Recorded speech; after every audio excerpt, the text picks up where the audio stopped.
అందరికీ నమస్కారం.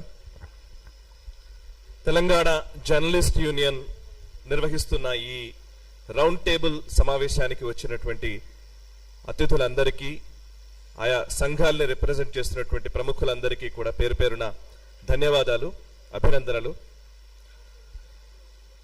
ఇదే ప్రెస్ క్లబ్లో కొన్ని రోజుల క్రితం ఒక రౌండ్ టేబుల్ సమావేశం నిర్వహించారు. అది చూసిన వెంటనే నాకు నిజంగా ఒక్కసారిగా మళ్ళీ 12 ఏళ్ల క్రితం లేదా 10 ఏళ్ళు 8 ఏళ్ల క్రితం పరిస్థితులన్నీ ఒక్కసారిగా గుర్తొచ్చి నేను ఒక వీడియో కూడా చేశాను. యాక్చువల్లీ అందులో ఏంటంటే, ఈ ఆంధ్ర బూట్ల కింద తెలంగాణ ఇంకెంతకాలం నలిగిపోవాలి అనే కాంటెక్స్ట్ లో ఒక టైటిల్ పెట్టారు. 12 సంవత్సరాల తర్వాత మనం మాట్లాడుతుంటే దానికి నిజంగా ఆ రౌండ్ టేబుల్ సమావేశంలో నేపథ్యం ఏంటి, అసలు సడన్ గా తెలంగాణకు ఆంధ్రకు గొడవ ఏంటి, తెలంగాణ వర్సెస్ ఆంధ్ర అనే కోణం ఎందుకు వచ్చింది, ఇది నాకు అసలు వచ్చిన ఫస్ట్ ప్రశ్న. మనకి ఏంటంటే నేపథ్యం ఏంటి అని అంటే కనుక, ఒక ప్రొఫెసర్ నాగేశ్వర్ గారు చేసిన వ్యాఖ్యలు, ఆ వ్యాఖ్యలకు జనసేన పార్టీ లేదా తెలుగుదేశం పార్టీ నుంచి వచ్చినటువంటి రియాక్షన్స్, అనంతర కాలంలో ఏదో ఒక తెలంగాణ వర్సెస్ ఆంధ్ర అన్న కోణంలోకి మారిపోయింది. నిజానికి ఆ వ్యాఖ్యలు చేసినట్టు నాగేశ్వర్ గారే వ్యాఖ్యలు వెనక్కి తీసుకుంటానని ప్రకటించారు. వ్యాఖ్యలు వెనక్కి తీసుకుంటానని ప్రకటించిన తరువాత ఒక రౌండ్ టేబుల్ పెట్టి తెలంగాణ వాళ్ళ మీద దౌర్జన్యం ఏంటి అనే, అసలు తెలంగాణకి ఆంధ్రకి గొడవ ఏంటి, ప్రొఫెసర్ నాగేశ్వర్ గారు ఎందుకు వచ్చారు దీంట్లోకి, ఇక్కడే నాకు అసలు కొంచెం కన్ఫ్యూజ్ అయింది. ఎందుకు అంటే, గతంలో నేను హెచ్ఎం టీవీలో పనిచేశాను. తెలంగాణ ఉద్యమం పీక్స్ లో ఉన్న టైంలో తెలంగాణ వాదిగా లేదా వాదాన్ని వినిపించే వ్యక్తిగా, ఇంకా చెప్పాలంటే అసలు మీడియాలోకి వచ్చే కొత్తల్లోనే అనేక వివక్షలకు గురైనాం మేము. తెలంగాణ ప్రజలు వివక్షలకు గురైన మాట వాస్తవం. దీన్ని ఫస్ట్ మనం అంగీకరించి మిగతా డిస్కషన్ మనం చేద్దాం.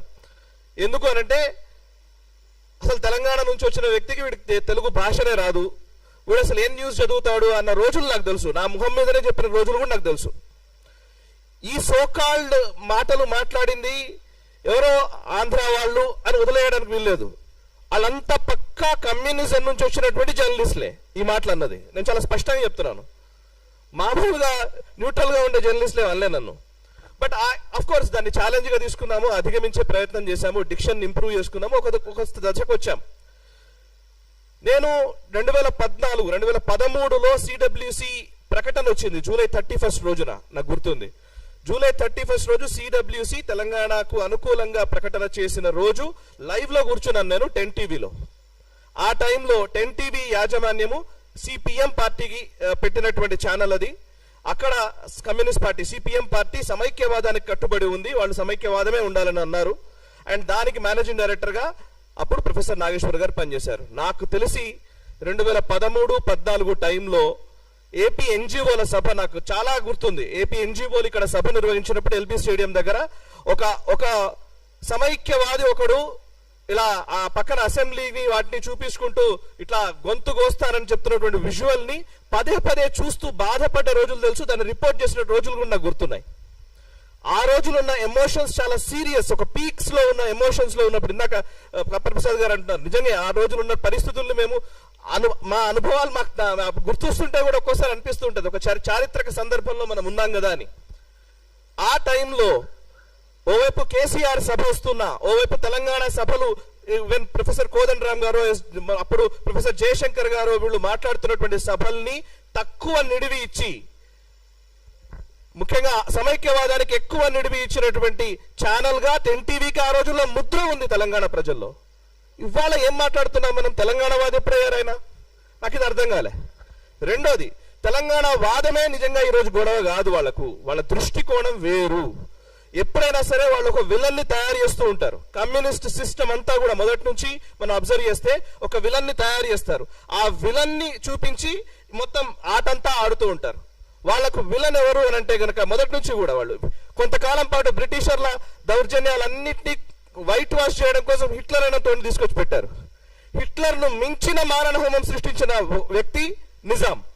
మీరు లెక్కలేసి చూసినా కూడా హిట్లర్ ని మించి మారణ హోమం సృష్టించినటువంటి వ్యక్తి నిజాం.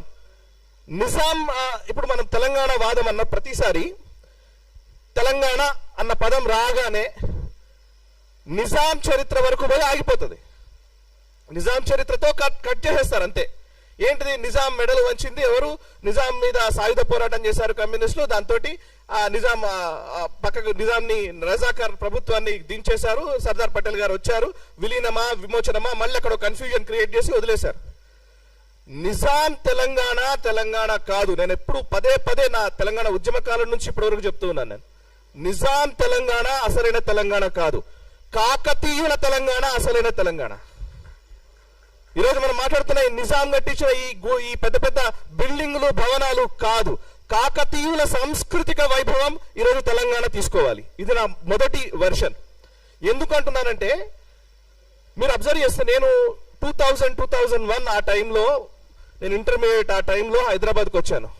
హైదరాబాద్కి వచ్చిన కొత్తల్లో నాకు తెలిసి ఇక్కడ ఉన్న వాళ్ళందరి అనుభవంలోనే ఉంటుంది. నాకు తెలిసి ఇక్కడ ఎక్కువ హిందీలోనే మాట్లాడేది, మొత్తం ఉర్దూలోనే మాట్లాడుతూ ఉండేది. బస్సుల్లో కూడా పాసులు తీసుకుంటే పాసులలో కూడా హిందీ ఉంటేనే ఇక్కడ బతకగలుగుతామనే భావన ఉండేది. నాకు తెలిసి ఎప్పుడైతే ఐటీ బూమ్ మొదలైందో, కొంత ఆంధ్ర వాళ్ళ ఇక్కడికి రావడం మొదలు పెట్టారో, అప్పుడే మనకు కొంచెం తెలుగులో మాట్లాడడం అలవాటు అవుతూ వచ్చింది. 2003, 2004 తర్వాత నుంచే తెలుగులో ఎక్కువ మాట్లాడడం. హైదరాబాద్ బేసికల్లీ అంటే ఏంటంటే ఇదంతా ఒక ఇస్లామిక్ కల్చర్ గా దీన్ని చూపించే ప్రయత్నం. నేను ఎప్పుడు అంటూ ఉంటాను, ఉస్మానియా బిస్కెట్ లో నా సంస్కృతి ఎందుకు అవుతుంది? ఉస్మానియా బిస్కెట్ లో ఇరానీ ఛాయ్నో నా తెలంగాణ సంస్కృతి ఎందుకు అవుతుంది? అయితే గీతే సర్వపిండి నా సంస్కృతి అవుతుంది. కానీ ఈ మాట నేను పదే పదే అంటే ఏంటంటే కావాలని ఒక ఇస్లామిక్ వాదనని తెలంగాణలో జొప్పించి అదే తెలంగాణ అనే కోణంలోకి దాన్ని తీసుకొచ్చి నిజాం చాలా గొప్పవాడని కీర్తించినటువంటి నా దాఖలాలు కూడా మనకు తెలుసు. ఇప్పుడు ఇక్కడ జరుగుతున్న ఈ వివాదం అంతా కూడా, ఈ తెలంగాణ వర్సెస్ ఆంధ్ర వివాదం అంతా కూడా ఎందుకు తీసుకొస్తున్నారంటే ఒక వ్యక్తి కోసం జరుగుతున్నది కాదు. రాబోయే రోజుల్లో జరిగే రాజకీయ పరిణామాలను ముందే ఊహించి దాన్ని జరగకుండా చేసే ఒక కుట్ర. రాబోయే రోజుల్లో తెలంగాణలో రాజకీయ సమీకరణలు మారబోతున్నాయి. ఈ మారుతున్న రాజకీయ సమీకరణలను దృష్టిలో ఉంచుకొని ఆ వైపు అడుగులు వేయకుండా, అంటే ఒక సాంస్కృతిక జాతీయవాదం వైపు తెలంగాణ అడుగులు వేస్తోంది. తెలంగాణ గడ్డ కమ్యూనిజం ని చూసింది, సోషలిజం ని చూసింది, అనేక ఇజాల్ని చూసింది, ఈవెన్ మావోయిజం, నక్సలిజం ని కూడా చూసింది. ఇక మిగిలింది హిందూయిజం. ఈ హిందూయిజం రాకుండా ఉండాలంటే ఇవాళ తెలంగాణ వర్సెస్ ఆంధ్ర గొడవ మొదలు కావాలి. సో ఇది గొడవ మొదలైతే ఇప్పుడు ఇక్కడ హిందుత్వ, సాంస్కృతిక జాతీయవాదము లేదా జాతీయవాద భావనలు ఇది చెప్పేటువంటి భారతీయ జనతా పార్టీ లోపలికి రాదు, అండ్ దానికి అనుకూలంగా ఉండేటువంటి వ్యక్తులు లోపలికి రారు. సో కోణంలోనే ఇప్పుడు ఈ యాక్టివిటీ అంతా నడుస్తోంది. నిజానికి మీరు నాకు ఎవరు ప్రస్తావించారు, ఎంఐఎం పార్టీ శ్రీకృష్ణ కమిటీకి సమైక్య రాష్ట్రంగానే ఉంచాలి, లేదంటే రాయల తెలంగాణ చేయాలి, కానీ తెలంగాణ ప్రత్యేక రాష్ట్రం ఇవ్వకూడదు అని శ్రీకృష్ణ కమిటీకి నివేదిక ఇచ్చాడు. ఆ ఎంఐఎం తోటి టిఆర్ఎస్ పార్టీ 10 సంవత్సరాలు పొత్తు పెట్టుకుంటది, కాంగ్రెస్ పార్టీ ఇప్పుడు పొత్తులోనే ఉంటది. ఎంఐఎం ఇవాళ తెలంగాణ వ్యతిరేకి కానే కాదు, బికాస్ మైనారిటీ. ఇకటు దానం నాగేందర్, నాకు గుర్తు హెచ్ఎంటీవీలో ఉన్న టైంలో దానం నాగేందర్ అనుచరులు దాడి చేస్తే ఉస్మానియా యూనివర్సిటీ విద్యార్థులతో డిస్కస్ చేసిన రోజులు నాకు తెలుసు. స్టూడియోకి వస్తే ఈవెన్ అందులో అప్పుడు రాజారాం యాదవ్ అనుకుంటా, లేకపోతే OUJSకి సంబంధించిన మన కొప్పుల రాజు, ఇట్లా చాలా మంది విద్యార్థులు వస్తే విద్యార్థులతో ఇంటర్వ్యూలు చేసిన రోజులు నాకు తెలుసు. దానం నాగేందర్ అనుచరులు వచ్చి కొడితే ఇక్కడ దెబ్బలు చూపించినటువంటి విషయాలు తెలుసు. వాళ్ళ వెనక్కి చూస్తే కనబడుతుంది. దానం నాగేందర్ 10 సంవత్సరాలు టిఆర్ఎస్ పార్టీలో ఉంటాడు, తర్వాత ఇప్పుడు కాంగ్రెస్ పార్టీలో ఉంటాడు. ఆయన తెలంగాణకు వ్యతిరేకం కాదు, రేవంత్ రెడ్డి. సో ఆయన తెలంగాణకు వ్యతిరేకం కాదు. అసలు ఏం మాట్లాడుతున్నారు వీళ్ళు? ఇంకోటి, ఇప్పుడు ఈ మధ్య కాలంలో మనం తెలంగాణ, ఈవెన్ కొండా సురేఖ మానుకోటలో, మహబూబాబాద్ అనుకుంటా, మహబూబాబాద్ లో అక్కడే కదా మానుకోటలో రైల్వే స్టేషన్ లో రాళ్ళు ఇస్తారు. అప్పుడు ఇదే హరీష్ రావు వీళ్ళందరూ పోతుంటే రిపోర్ట్ చేసినాం లైవ్ రిపోర్టింగ్ లో. సో అంటే ఆ మానుకోట విధ్వంసం మర్చిపోయారు. టిఆర్ఎస్ పార్టీలో కొండా సురేఖ జరగానే అయిపోయింది, తెలంగాణ వాదం పోయింది, అన్ని మిగతా వచ్చినాయి.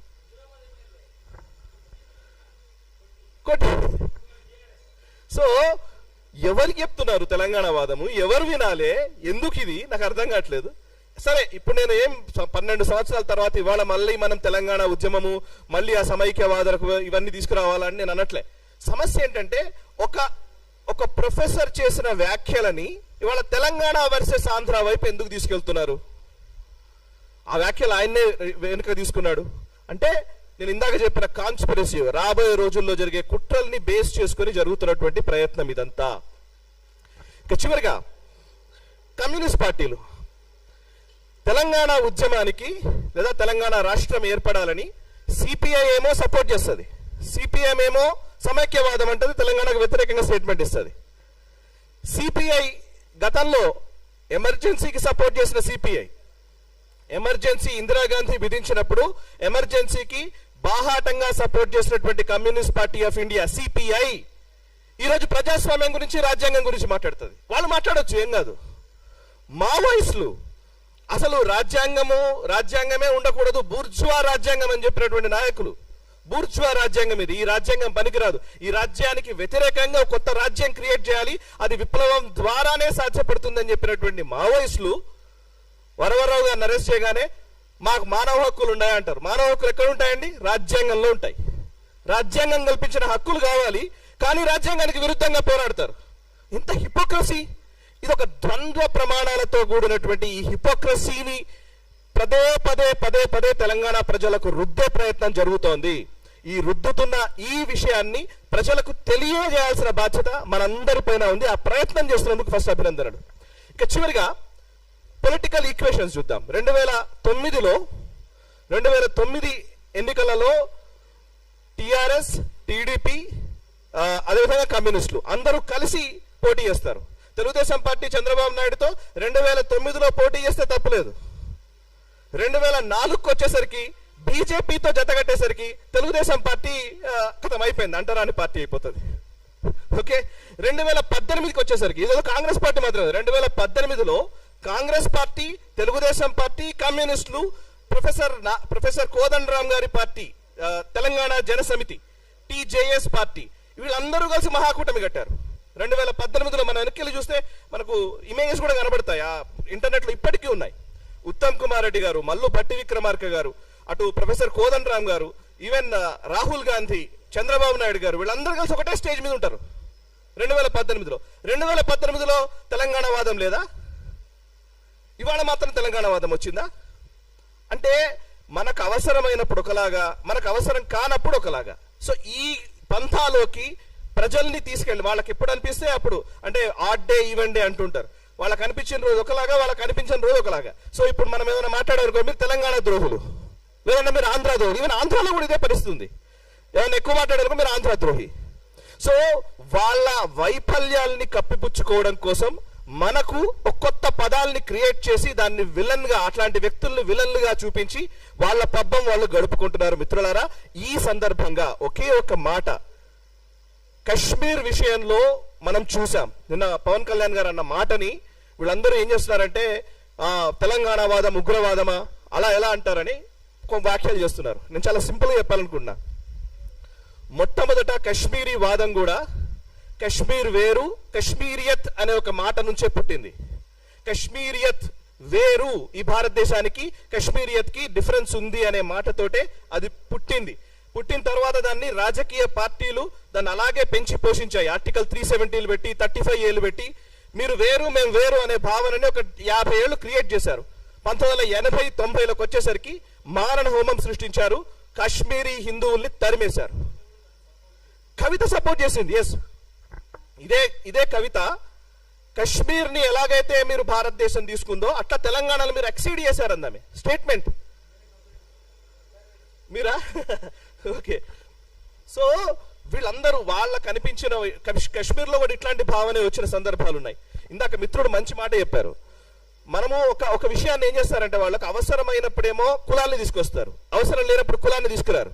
ఫర్ ఎగ్జాంపుల్, బంగ్లాదేశ్లో హిందువుల మీద దాడులు జరుగుతున్నాయి, పాకిస్తాన్లో హిందువుల మీద దాడులు జరుగుతున్నాయి. అక్కడ హిందువులు అంటారు, ఎందుకంటే తెలివిగా అక్కడ నిజానికి ఈరోజు దాడులకు గురవుతుంది దళితులు, బడుగు బలహీన వర్గాలకు చెందిన వాళ్ళు చాలా మంది వాళ్ళ దాడులకు గురవుతున్నది. అక్కడ పాకిస్తాన్ వాళ్ళు అక్కడే మగ్గిపోయారు. కొంచెం అగ్ర కులాలకు చెందిన వీళ్ళు బయటకు వచ్చేసారు, అంతో ఎంతో డబ్బులు కొంత కూడగట్టుకున్నారు, ఏదో చేసి వచ్చేసారు. బట్ అక్కడ నిలిచిపోయిన వాళ్ళంతా వాళ్ళే. జోగేంద్రనాథ్ మండల్ ఉదాహరణ. జోగేంద్రనాథ్ మండల్ గారు ఇలాగే అంబేద్కర్ గారు లాగా ఆయన పాకిస్తాన్కి సపోర్ట్ చేశారు, దళిత నాయకుడు, బంగ్లాదేశ్ కి సంబంధించి ఆయన అక్కడ వెళ్ళిన వ్యక్తి. 1950కి వచ్చేసరికి ఊచకోతలు కోయడంతో ఆయన వచ్చి మళ్ళీ కోల్కతాలో సెటిల్ అయ్యారు. సో దళితుల పైన జరుగుతున్నటువంటి దాడుల విషయం వస్తేనేమో, పాకిస్తాన్ లో మైనారిటీలు చేసే ముస్లింలు చేసే దాడులు వచ్చినప్పుడేమో హిందువులు ముస్లింలు అదొక ఇరు వర్గాల ఘర్షణ. ఇక్కడ మాత్రం అగ్రవర్ణాలు దళితులపై ఊచకోతలు. సో సెలెక్టివ్ అప్రోచ్, ఈ సెలెక్టివ్ అప్రోచ్ తోటే ఇవాళ తెలంగాణ వర్సెస్ ఆంధ్ర అనే ఒక లేని అంశాన్ని తెరపైకి తెచ్చారు. దీన్ని మనం ముక్త కంఠంతో ఖండించాలి. భారత్ మాతాకి జై. తెలంగాణ ఉద్యమం ఏ ఒక్కరి సొత్తో కాదు, సబ్బండ వర్ణాలు ప్రతి ఒక్కళ్ళు, అంటే ఇందులో సకల జనుల సమ్మె అనే మాట పేరుకు చెప్పలే, సకల జనులు కలిసి పోరాడినటువంటి నేల ఈ తెలంగాణ. ఈ తెలంగాణ గడ్డ మీద ఎవడైనా తప్పు చేస్తే ఇక్కడనే బొంద పెడదాం, బయటోడు తప్పు చేస్తే పొలిమేరలు దాటేదాకా తరిమి కొడదామని కాళోజీ గారు చెప్పారు. ఎస్, ఆ స్ఫూర్తి వాళ్ళ కావాలి. ఇక్కడున్నోడు తప్పు చేస్తే ఇక్కడనే బొంద పెట్టే పరిస్థితులు కూడా రావాలి. Thank you.